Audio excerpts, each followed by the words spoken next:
انا عارف الوقفه دي كويس. انا النهارده طول اليوم في الورشه، لا قابلت بنت الرقاصه ولا عملت اي حاجه.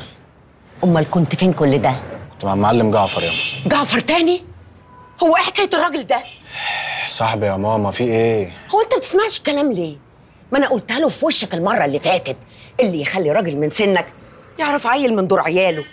واديني بقولها لك اهو يا سيف، اللي يخلي عيل من دورك يعرف راجل قد ابوه. هو فين ابويا ده يا ماما؟ فين ابويا ده اللي انت عمرك ما دلتيني عليه؟ هو مش يمكن مثلا ياما ده اللي انا محتاجه؟ مش يمكن انا بعمل كده لان طلعت لقيت نفسي من غير اب؟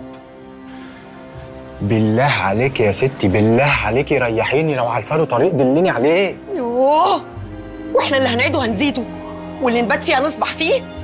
طب انا بقولها لك اهو يا سيف، ان ما بعدت عن الراجل ده ربي وقلبي هيبقوا غضبانين عليك ليوم الدين، وهسيب لك البيت وامشي.